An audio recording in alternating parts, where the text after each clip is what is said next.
بسم اللہ الرحمن الرحیم۔ السلام علیکم۔ ایک بہت ہی گنہگار شخص حج ادا کرنے گیا۔ وہاں کعبے کا غلاف پکڑ کر بولا، الہی، اس گھر کی زیارت کو حج کہتے ہیں اور کلمہ حج میں 2 حروف ہیں، ہے سے تیرا حکم اور جیم سے میرے جرم سے مراد ہے، تو اپنے حکم سے میرے جرم معاف فرما دے۔ آواز آئی، اے میرے بندے، تو نے کتنی عمدہ مناجات کی، پھر کہو۔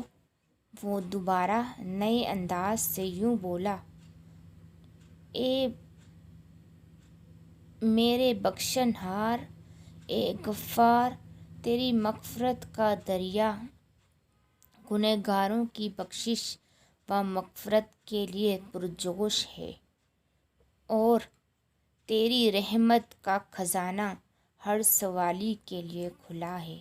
الہی، اس گھر کی زیارت کو حج کہتے ہیں اور حج 2 حروف پر مشتمل ہے، ح اور جیم۔ ح سے میری حاجت اور جیم سے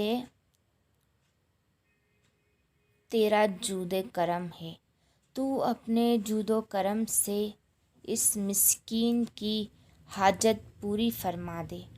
آواز آئی، اے میرے بندے، تو نے کیا خوب حمد کی، پھر کہو۔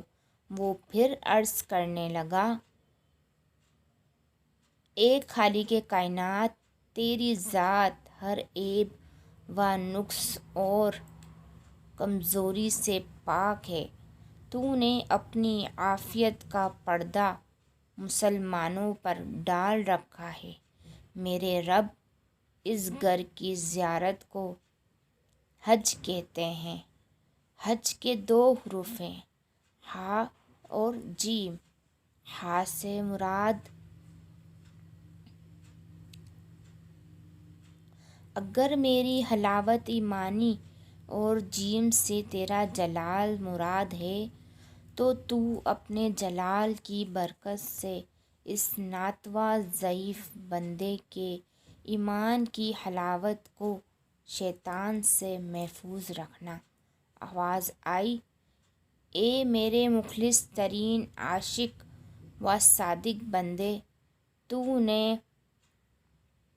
میرے حکم، میرے جود و کرم اور میرے جلال کے توسل سے جو کچھ طلب کیا ہے، تجھے عطا فرمایا۔ ہمارا تو کام ہی مانگنے والے کا دامن بھر دینا ہے، مگر بات تو یہ ہے، کوئی مانگے تو سہی، کسی کو مانگنے کا سلیقہ تو آتا ہو۔ اے اللہ، ہم جیسے گنہگاروں کو بھی مانگنے کا سلیقہ اور نیکی کی توفیق عطا فرما۔ میری ویڈیو اچھی لگی ہو تو اسے like, share, subscribe and comment ضرور کیجیے۔ جزاک اللہ۔